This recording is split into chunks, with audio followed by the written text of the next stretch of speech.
처음으로 제가 여러분과 함께 나누기를 원하는, 여러분 추천하고 싶은 책은 바로 팀 켈러의 탕부 하나님이라고 하는 책입니다.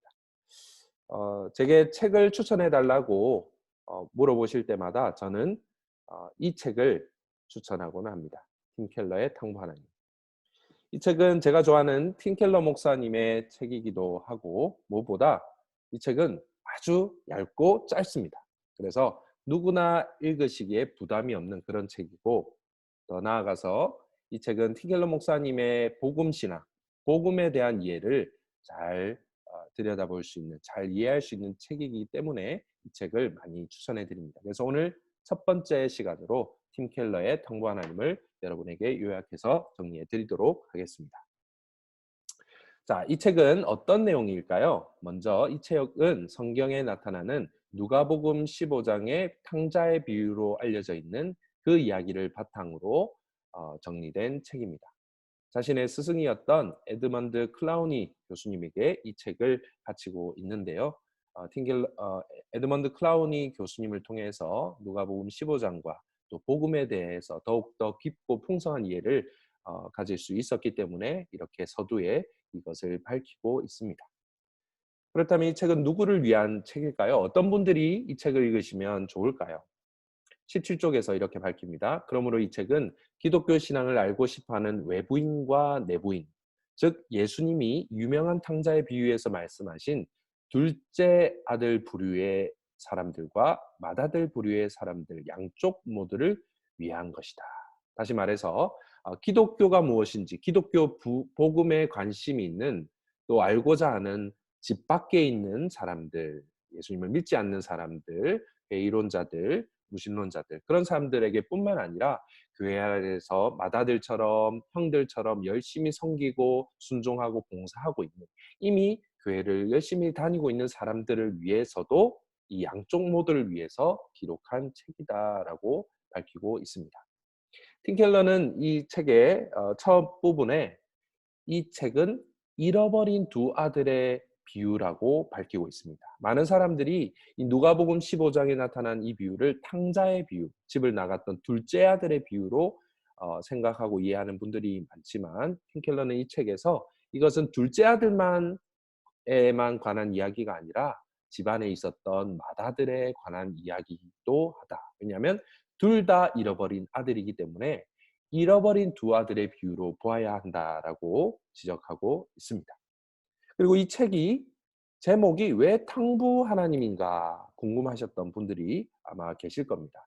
우리가 탕자라고 하는 말은 많이 들어봤지만 탕부 하나님이라는 말은 잘 들어보지 못했기 때문이죠. 우리가 탕자라고 할 때에 자는 아들 자자이고 탕은 바로 이런 의미가 있습니다. 영어로는 prodigal son인데요.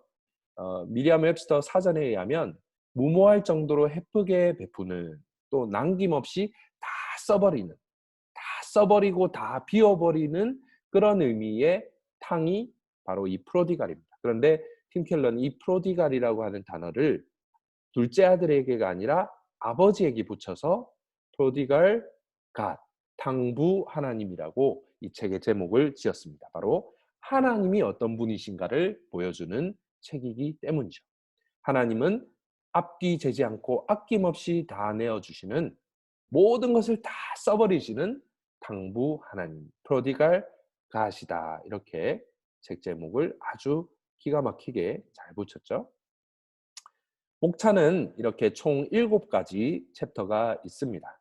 근데 1장부터 5장까지는 누가복음 15장 본문의 내용을 풀어서 정리한, 본문에 대한 해석이 담겨 있는 내용이라면, 6장은 이 이야기가 성경 전체의 주제 속에서 흐름 속에서 어떻게 이해할 수 있는가를 다루고 있고, 7장은 오늘날 우리 삶에서 어떻게 적용할 수 있는지를 제안하고 있는 내용이 7장입니다.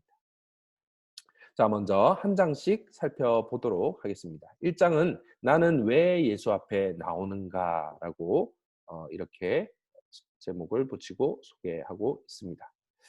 자, 이 이야기의 타깃은 따로 있다. 이 이야기의 관역은 제멋대로 사는 죄인들이 아니라 매사에 성경의 규정대로 행하는 종교적인 사람들이다. 예수님이 타이르시는 대상은 부도덕한 외부인이라기보다 도덕적인 내부인이다. 우리가 생각할 때 하나님 앞에 나와야 되는 사람, 복음을 들어야 되는 사람은 제멋대로 사는 죄인들, 교회 밖에 있는 사람들이라고 생각할 수 있지만 이 이야기의 타깃, 정말 이 이야기를 들어야 될 대상은 바로 교회 안에서 열심히 순종하는 종교적인 사람들, 도덕적인 내부인이다. 그 대상을 바로 밝히고 있습니다. 오늘날 교회가 종교가 되어버린 현실을 1장에서 지적합니다. 그분은 종교를 등지은 사람들의 편도 아니고 종교적인 사람들의 편도 아니지만 종교적 도덕주의를 특히 치명적인 영혼의 병으로 꼽으신다. 예, 종교를 등진 이 외부인이라고 할 수 있는 사람들, 또 종교적인 사람들, 이 내부적인 사람들 어느 한쪽의 편도 아니지만 이 내부인들, 종교적 도덕주의, 종교적인 열심으로 가득 차 있는 그런 사람들의 어 잘못을 또 부족함을 지적하고 계시는 예수님을 우리가 이 이야기를 통해서 만날 수 있습니다. 그것이 1장의 내용이고 2장에 가면 우리도 잃어버린 두 아들처럼 질주한다. 여기서 두 아들 모두 잃어버렸다라는 사실을 지적하고 있는데요. 첫 번째, 둘째 아들이 잃어버렸죠. 살아계시는 아버지에게 유산을 요구했습니다. 이것은 살아버지 계신 아버지가 빨리 죽기를 원하는 것과 같은 엄청 배은망덕하고 불명예스러운 수치스러운 그런 요구를 하는 아들의 모습입니다. 아버지가 좋아서가 아니라 아버지를 원하는 것이 아니라 아버지의 재산만 원했던 둘째 아들. 그러나 이 아들도 아버지의 사랑과 용서로 집으로 돌아와 아들의 신분을 회복할 수 있었던 그 돌아오는 과정에 대해서 성경을 이렇게 풀어서 해석하고 있습니다. 그런데 이 2장에서 지적하는 중요한 것은 둘째 아들만 아니라 동생만 아니라 맏아들, 첫째 아들도 형도 잃어버렸다는 사실을 드러내고 있습니다. 맏아들도 잃어버린 채로 이 이야기가 끝나버린다는 것이죠. 56쪽에 예수님은 왜 이야기를 마무리 지어 결과를 들려주시지 않으시는가? 그것은 이 이야기의 진정한 청중이 형들, 곧 바리새인들이기 때문이다. 여러분 누가복음 15장의 이야기를 읽어보신 분들은 아시겠지만 끝이 애매하게 완전히 결말을 맺지 않는 것처럼 결말을 맺고 있습니다. 아버지가 집 밖에 있는 맏아들에게 다가와서 집으로 들어오자, 동생이 돌아왔으니 같이 즐기자라고 하지만 이 맏아들이 집 안으로 들어왔는지 아니면 아버지의 그 요청을 거부하고 집 밖에 머물러 있었는지는 우리가 알 수 없는 이야기로 그런 채로 결말이 나버립니다. 그것을 통해서 예수님은 이 이야기의 진정한 청중들, 이 이야기를 정말로 들어야 되는 대상은 형들, 바리새인과 같은 종교적 열심과 도덕주의로 가득 차 있던 내부인들이라는 사실을 이 책에서 지적하고 있습니다. 3장으로 가면 스스로 하나님 노릇한다면 충성했어도 죄다. 행복을 찾는 우리 인간의 두 가지 길을 소개하고 있습니다. 하나는 도덕적 순응의 길, 도덕적으로 열심히 순종하고 열심히 사는 것이고, 두 번째, 자아 발견의 길, 내 스스로 내가 하고 싶은 대로 내 마음이 이끄는 대로 살아가는 그 두 가지 길이 있다고 지적합니다. 그런데 이 두 가지 길은 대부분의 사람들이 선택하는 길이지만 둘 다 막다른 길이고 둘 다 틀린 길이라는 사실을 지적하고 있습니다. 특별히 형의 어 맏아들의 그 도덕적 순응의 길, 이것이 갖고 있는 문제점에 대해서 이렇게 지적합니다. 형이 아버지의 사랑을 잃고 있음은 착함에도 불구하고가 아니라 착하기 때문이다. 그와 아버지를 갈라놓은 것은 그의 죄가 아니라 자신의 도덕적 이력에 대한 교만이다. 그를 아버지의 잔치에 동참하지 못하게 막는 건 그의 악이 아니라 의다. 그러니까 많은 사람은 이렇게 오해할 수 있죠. 그 형이 착함에도 불구하고 아버지의 사랑을 잃은 것이 아닌가. 그러나 그게 아니라 착하기 때문에 오히려 자신이 갖고 있던 도덕적 이력에 대한 교만과 의에, 자기의 때문에 오히려 아버지의 사랑을 잃고 집안으로 들어오지 못하는 잃어버린 아들이 되었다라는 것이죠. 두 아들 중 누구도 아버지를 사랑하지 않았다. 둘 다 아버지를 이용해 이기적인 목표를 이루려 했을 뿐이지 아버지를 사랑해서 즐거워하고 아버지를 위해 섬긴 게 아니다. 하나님께 반항해 그분과 멀어지는 길이 두 가지라는 뜻이다. 하나는 그분의 규율을 어기는 것이고 또 하나는 모든 규율을 열심히 지키는 것이다. 예, 둘째 아들만 잃어버린 아들이 아니라 첫째 아들도 잃어버린 아들이 되었는데 첫째 아들이 잃어버려지게 된 것은 모든 규율을 열심히 지키고 열심히 순종했기 때문에라고 지적하고 있죠. 그래서 이 3장의 제목은 스스로 하나님 노릇한다면 충성했어도 죄다라고 밝히고 있습니다. 또 형들이 하나님께 순종하는 것은 결국 내 순종을 통해서 하나님으로부터 무언가를 얻어내기 위해서이고 내가 순종이라고 하는 그것을 통해서 포인트를 쌓아서 그분을 통제하고 그분에게 하나의 의무를 지우기 위함이라는 것이죠. 나의 순종, 내가 이만큼 순종했으니 내가 이만큼 열심히 했으니 하나님은 나에게 이것을 복을 주셔야 될 의무가 있다라고 의무를 지우고 하나님을 통제하려고 하는 것이죠. 그래서 하나님 아버지를 목적으로 삼는 것이 아니라 내 마음이 원하는 다른 목적을 얻어내는 그 수단으로 하나님 아버지를 사용하는 것이죠. 그렇기 때문에 이것은 아무리 열심히 충성하고 순종을 했어도 죄다라는 사실을 지적하고 있습니다. 77쪽에서 스스로 자신의 구주와 주인이 되는 길은 두 가지가 있다. 하나는 모든 도덕법을 어기고 자기 기준대로 사는 것이고 내 마음대로 사는 것이죠. 또 하나는 모든 도덕법을 지켜 극도로 착해진 것. 이것도 스스로 자신의 삶의 주인이 되고 죄를 짓고 우상숭배를 하는 길이다라고 지적합니다. 그래서 이 온전한 그리스도를 라는 책을 지은 싱클레어 퍼거슨은 자신의 책에서 이런 표현을 기가 막힌 표현을 쓰고 있는데요. 율법주의와 율법 폐기주의는 같은 자궁에서 나온 이란성 쌍둥이다. 너무 멋지지 않습니까? 율법주의, 즉 도덕주의라고 할 수도 있죠. 내가 열심히 율법을 지켜서 열심히 순종하고 하나님 말씀대로 이렇게 노력해서 자기 의를 통해서 원하는 것을 이루어내려고 하는 그 율법주의와 아니면 이 율법 자체를 거부하고 나는 내 마음대로 살 거야, 순종하지 않을 거야 하는 율법 자체를 거부하는 율법 폐기주의. 이 두 가지 모두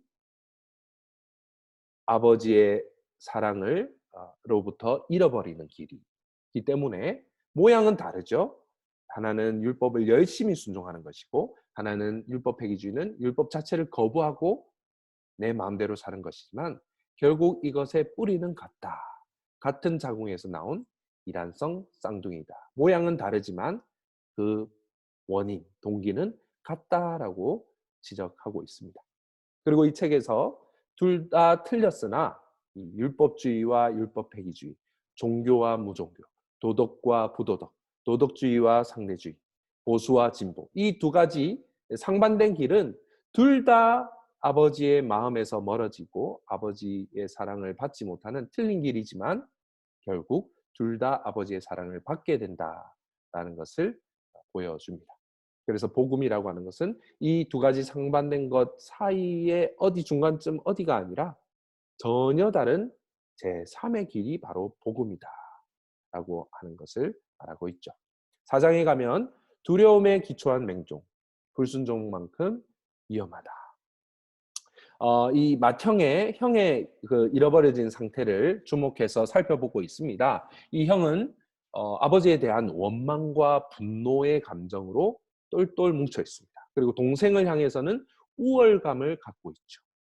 왜냐하면 나의 행위와 나의 열심, 나의 어떤 노력을 통해서 나는 이만큼 대접을 받아야 되는데 그런 대접을 받지 못했기 때문에 그런 마땅한 나에게 대접을 해주지 않는 그 아버지에 대해서는 원망과 분노를 갖고 있고 동시에 아무것도 하지 않은 그 동생에 대해서는 우월감을 갖고 있는 것이죠. 우리 중에도 이런 사람들이 교회 안에 얼마든지 많이 있을 수 있습니다. 나의 행위와 열심을 통해서 내 삶을 통제하고 하나님을 통제하려고 했기 때문에 이것을 팀켈러는 자력 구원이라고 표현하고 있는데요. 이것이 얼마나 위험한지를 이 책에서 지적합니다. 우리가 아무리 순종을 하고 아버지께 열심히 봉사를 하지만 그것이 두려움의 기초에서는 안 된다라고 말하고 있죠. 우리에게 어떤 무엇을 해야 된다, 순종해야 된다, 주일 성수, 11조, 봉사, 전도 이런 신앙생활에 대한 의무감은 우리에게 필요하지만 우리의 이 순종이 의무감에 기초해서는 안 된다고 하는 것이죠. 우리의 순종은 두려움이나 의무감에 기초하는 것이 아니라 하나님을 향한 사랑과 기쁨에 기초해야 한다고 말하고 있습니다.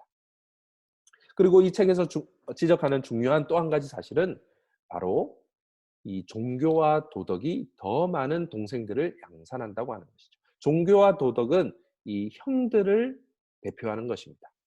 교회 안에서 종교적인 열심과 또 도덕적인 열심으로 도덕주의로 열심히 이렇게 율법주의적으로 신앙생활하는 사람, 그런 종교 생활을 하는 사람들, 형들과 같은 사람들이 오히려 집 밖을 도망쳐서 아버지의 집안이 싫어서 관심이 싫어서 집을 도망쳐 나가는 그런 동생들을 만들어내고 있는 것이죠. 오늘날 한국 교회에 어쩌면 더 이상 교회에 있기를 싫어하고 많은 상처를 받고 나가는 사람들 또는 가난한 성도들을 우리가 생각해 볼 때 어쩌면 교회 안에 있는 형들과 같은 이 종교적 도덕주의와 열심으로 가득 차 있는 사람들 때문에 오히려 이렇게 동생들과 같은 사람들이 더 많아지지 않았나 하는 사실을 이 책을 통해서 우리가 발견할 수 있습니다. 그리고 107쪽에서 팀켈러는 이런 고백을 하고 있는데요. 알고 보니 그런 동생들이 기꺼이 우리 교회에 나온 이유는 복음과 종교적 도덕주의를 명백히 구분하는 우리를 보았기 때문이고 이로써 자신들에게 기독교를 새로운 관점에서 탐색할 기회가 주어졌기 때문이다. 여러분 이 뉴욕이라고 하는 이 팀켈러 목사님의 리디머 장로교회가 있는 도시 이 뉴욕은 수많은 사람들이 타지에서 몰려든 사람들이 많이 있습니다. 그런데 그들이 그 원래 다니던 교회에서 또 상처를 받거나 이제 형들과 같은 사람들로부터 상처를 받아서 교회를 떠난 사람들이 많이 있다는 것이죠. 그런데 이 리드머 교회에서는 그 종교와 복음을 구분하는 그런 메시지와 가르침들을 설교들을 많이 듣기 때문에 '아 여기는 뭔가 다른 것이 있다.'라고 생각하고 그 교회를 나왔고 진짜 복음이 무엇인지를 다시 발견하는 그런 계기가 되었다고 고백하고 있습니다. 양쪽 다 행복을 발견하고 하나님과 관계를 맺고 인간의 문제를 해결하는 기본 방식이다. 그러나 그분은 양쪽 다 심각한 오류이며 막다른 골목임을 폭로하신다. 또 5장에 가면 진정한 형이 날 찾으러 이 땅에 오셨다. 여기서는 의의 뿌리까지도 회개를 해야 된다라고 이야기를 하고 있습니다. 중요한 사실 한 가지 지적하고 있는데요. 회개가 아버지의 사랑을 유발한 게 아니라 오히려 거꾸로다. 아버지의 아낌없는 애정 덕분에 아들이 참회를 표현하기가 훨씬 더 쉬워진다. 즉 둘째 아들이 아버지의 집으로 돌아와서 아버지 앞에 자신의 죄를 고백하고 회개했기 때문에 아버지의 사랑을 유발한 것이 아니라 아버지의 이 둘째 아들, 집을 나간 탕자와 같은 아들을 향한 변함없고 한결같은 무조건적인 그 사랑을 그 애정 덕분에 이 둘째 아들이 회개하기가 훨씬 더 쉬워졌다는 것이죠. 그래서 우리가 많이 오해하고 있는 부분이 이 부분인데요. 회개는 구원받기 위해서 우리가 회복되기 위해서 필요한 선행 조건이라고 생각하지만 선행 조건이 아니라 구원받고 회복된 사람의 삶에서 참으로 나타나는 그 하나님 아버지의 크신 사랑, 무조건적인 용서와 그 사랑을 깨달을 때에 그 열매로 나타나는 것이 바로 회개라고 하는 것이죠. 팀켈러는 거짓 신들의 세상이라는 자신의 다른 책에서 이 진정한 회개가 무엇인가를 이렇게 소개합니다. 기쁨과 회개는 항상 함께 가야 한다. 기쁨 없는 회개는 절망을 낳는다. 회개 없는 기쁨은 피상적이며 진정한 변화가 아니라 일시적인 강화만 낳는다. 실제로 우리는 역설적이게도 예수의 희생적인 사랑에 기뻐할 때 진정으로 우리의 죄를 깨닫는다. 우리가 진짜 회개를 눈물을 흘리면서 가슴을 치면서 회개해야 예수의 사랑을 얻는 것이 받는 것이 아니라 그 예수의 사랑에 대한 희생적인 사랑에 대한 복음을 우리가 들을 때에 그리고 그 복음을 듣고 우리가 기뻐할 때에 진정으로 우리의 죄를 깨닫게 되고 우리가 회개하게 된다고 하는 것이죠. 그래서 회개는 구원의 조건이 아니라 구원의 결과이고 열매라고 말하고 있습니다. 예. 그래서 이 이야기를 통해서 이 마다들 결국 어 마다들이 아버지의 사랑을 요청을 거절하고 집 밖에 머물러 있는 그 마다들을 통해서 우리에게 진정한 어 형이 있다. 진정한 마다들이 있다는 것을 이 책에서 이야기하고 있습니다. 누가복음 15장 세 비유가 있죠. 잃어버린 양, 잃어버린 드라크마, 잃어버린 두 아들에 대한 이야기가 있는데 이 세 비유에서는 공통적으로 잃어버린 것을 찾는 사람이 있죠. 첫 번째 비유에서는 잃어버린 양을 한 마리 양을 찾는 목자가 있고 두 번째 비유에서는 잃어버린 드라크마를 찾는 여인이 있고 그런데 세 번째 비유에서는 이 잃어버린 것을 찾으러 나가는 사람이 누구여야 하는가? 그 둘째 아들이 잃어버렸죠. 동생이 잃어버렸는데 동생을 찾으러 가는 찾기까지 찾는 사람이 누구여야 하는가? 바로 보이지 않는 진정한 형이다라는 사실을 지적하고 있습니다. 이 둘째 아들이 집에 들어오기 위해서는 누군가의 대가 지불이 필요했는데 바로 형의 엄청난 희생과 대가 지불 덕분에 동생의 지위가 회복되었다라고 말합니다. 네, 왜냐하면 아버지 둘째 아들이 유산을 미리 나눠 달라고 할 때에 아버지는 형과 동생에게 둘 다 각각 그 유산을 나누어 줬어요. 그리고 둘째 아들이 돌아왔을 때 거기에 소요된 모든 비용 특별히 송아지를 잡고 뭐 겉옷과 반지와 신발을 신기는 이 들어가는 모든 비용은 결국 이 마다들 형에게 나눠준 유산에게서 사용한 것이란 거죠. 그러니까 형은 엄청난 재산상의 손실, 그 대가 지불, 형의 대가 지불이 있었기 때문에 동생의 회복, 완전한 회복이 있을 수 있었다. 그런데 이 이야기에서 형은 정작 동생을 찾으러 나가지 않는 반면 이 이야기를 통해서 반면교사로 우리에게 보여주시는 보이지 않는 진정한 형이 있다. 그분은 바로 예수 그리스도이다. 이렇게 말합니다. 다행히 우리의 경우는 다르다. 우리에게는 그런 형이 계시다. 우리에게 필요한 형을 생각해 보라.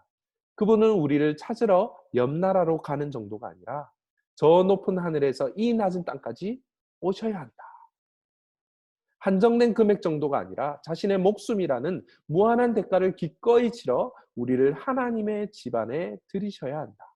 우리의 빚이 그만큼 막대하기 때문이다. 우리의 진정한 형은 십자가에서 우리 대신 우리의 빚을 갚아 주셨다. 오늘 누가복음 15장의 본문에 나오는 형은 어쩌면 그 동생이 돌아오는 것을 기뻐하지 않고 자신의 재산에 손실이 있는 것을 즐거워하지 않았을 겁니다. 매우 싫었을 거예요. 그러나 우리에게는 진정한 형, 너무나 좋은 형, 바로 우리를 찾기 위해서 먼 나라로 가셨을 뿐만 아니라 자신의 생명이라고 하는 대가를 십자가 위에서 지불하셔서 우리를 집안으로 돌아오게 하셔서 다시금 아버지의 사랑받는 아들이 되고 딸이 되게 하신 그 진정한 형이 우리에게 계시다라는 것으로 이 본문의 말씀을 결말을 맺고 있습니다. 그리고 정말 우리의 마음이 우리의 우리가 순종하는 것이 두려움에 의해서거나 아니면 의무감에 의해서 하나님께 순종하는 것이 아니라 우리가 기쁨과 감사의 마음으로 그것이 동기가 되어서 하나님께 순종하기 위해서는 정말 이 마다들 진정한 형인 예수 그리스도께서 우리를 위해서 하신 그 일, 그 십자가 위에서 치르신 그 대가 지불을 보고 우리의 가슴이 뭉클해져야 되고 우리의 마음이 변해야 되고 회복돼야 될 때, 그때에 우리의 순종이 두려움과 의무감에서 하는 것이 아니라 기쁨과 감사해서 즐거움으로 하는 순종으로 바뀐다고 이야기를 하는 것이죠. 아까 싱클레어 퍼거슨이 온전한 그리스도라는 책에서 두 가지 율법주의와 율법 회귀주의의 문제가 똑같다. 그것은 하나님 아버지에 대한 오해와 하나님의 아버지에 대한 불신 또 그 오해에 대해서 그릇된 것이기 때문에 이렇게 말합니다. 두 오류는 뿌리가 똑같기 때문에 치료제도 똑같다. 바로 하나님의 선하심과 사랑에 관한 복음을 전해 순종을 즐거운 일로 만들어 주는 것이다. 율법주의도 율법 폐기주의도 하나님에 대한 오해, 하나님의 성품에 대한 하나님이 얼마나 선하신 분이고 좋은 분인가, 그분의 사랑이 얼마나 무조건적이고 풍성한 분인가에 대한 오해에서 이 두 가지가 나왔기 때문에 이 두 가지를 해결해 주는 제3의 길은 복음은 바로 이 하나님에 대한 오해를 바꿔주는 것. 그래서 하나님이 어떤 분이신가를 바로 깨닫게 해주는 것이 바로 복음의 역할이고 그 복음을 통해서만 율법주의와 율법 폐기주의가 모두 치료될 수 있다. 그렇게 이 싱글레어 퍼거슨은 바른 지적을 우리에게 주고 있습니다. 여기가 5장까지가 이제 본문 누가복음 15장에 대한 해석을 설명해 주고 있는 내용이라면 이 6장에서는 바로 이 세상은 아버지의 집으로 가는 귀향의 여정이다. 이 유랑과 귀향이라는 성경 전체의 문맥 속에서 누가복음 15장의 이야기가 어떻게 이해할 수 있는가를 소개하고 있습니다. 인간은 본래 하나님의 동산에 창조되었으나 그것이 우리의 아버지의 집이었지만 아담과 하와의 반역과 불순종이라서 우리는 집을 잃고 방황하게 되었고 이스라엘의 역사를 통해서 볼 때에 이집트로 가게 되는 또 바벨론에 쫓겨나는 계속해서 유랑과 방황의 생활, 집을 쫓겨나는 그런 생활을 반복하게 되지만 그리스도께서 십자가에 달리신 것, 즉 십자가에 달리셨다는 것은 공동체에 거부당한 유랑자가 되셨다는 것인데 그리스도께서 아버지의 집에서 쫓겨나심으로 유랑자가 되심으로 우리가 아버지의 집에 다시 들어갈 수 있도록 우리를 인도해 드리신다. 그분은 바로 우리의 진정한 형이 되신다. 성경 전체의 이야기를 이 누가복음 15장과 연결지어서 설명하고 있는 것이 바로 이 6장의 내용입니다.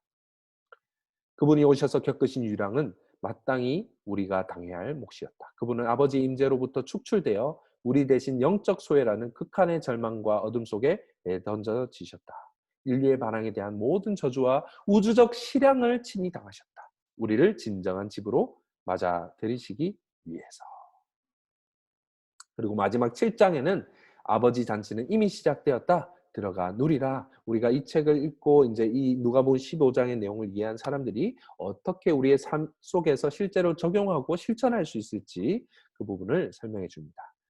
이 매일의 삶이 달라진다. 누가복음 15장의 잔치의 의미에 대해서 또 구원이라고 하는 것은 체험적이다라는 사실, 또 타락한 물질 세계도 구속한다. 그리고 복음이란 것이 무엇인가를 정리하면서 그 복음을 내면화해야 되고 복음을 생활화해야 된다라고 정리를 하고 있습니다. 이 표현이 아주 중요한 표현인데요. 한번 읽어드리겠습니다. 종교는 나는 순종한다, 고로 나는 하나님께 받아들여진다라는 원리로 작동한다. 그러나 복음의 기본적 작동 원리는 다음과 같다. 나는 예수 그리스도가 이루신 일로 말미암아 하나님께 받아들여졌다. 고로 나는 순종한다. 순종과 받아들여진 것, 구원이 순서가 달라졌죠. 이것이 바로 이 누가복음 15장과 또 팀 켈러의 탕부 하나님이라고 하는 이 책에서 극명하게 대조해 주면서 우리에게 보여주는 종교와 복음의 차이라고 하는 것이죠. 그리고 마지막으로 혼자서는 성장할 수 없다. 그리스도를 알아가는 데는 공동체가 필요하다라고 분면하고 실천과 적용점을 주고 있습니다. 예, 짧게 해보려고 했는데 생각보다 쉽지는 않았네요. 네, 이 7장으로 이루어진 이 팀켈러의 탕부 하나님이라는 책을 통해서 복음이 무엇인가? 복음은 어떻게? 율법주의도 율법 폐기주의도 아니고 둘째 아들도 맏아들도 동생들도 형들도 다 복음과는 거리가 먼 삶을 살고 있다. 그러나 복음은 이 둘 사이에 어떤 애매한 어떤 중간 지점도 아니고 제3의 길이다.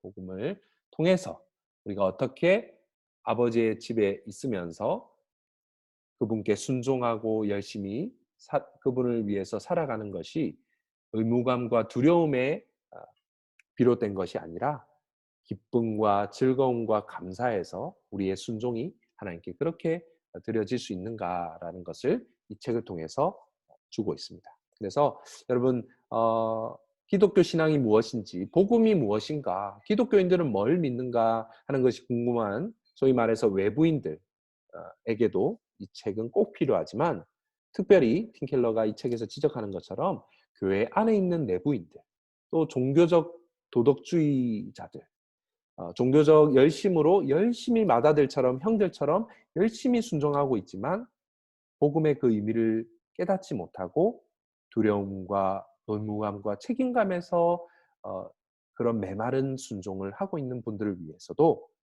예를 들면 목회자들이나 직분자들, 중직자들과 같은 또 교회 리더들이 꼭 읽어야 될 책이지 않나. 그래서 저는 많은 청년들과 또 교회의 리더가 되는 분들에게 이 책을 꼭 적극적으로 추천해 드리고 싶습니다.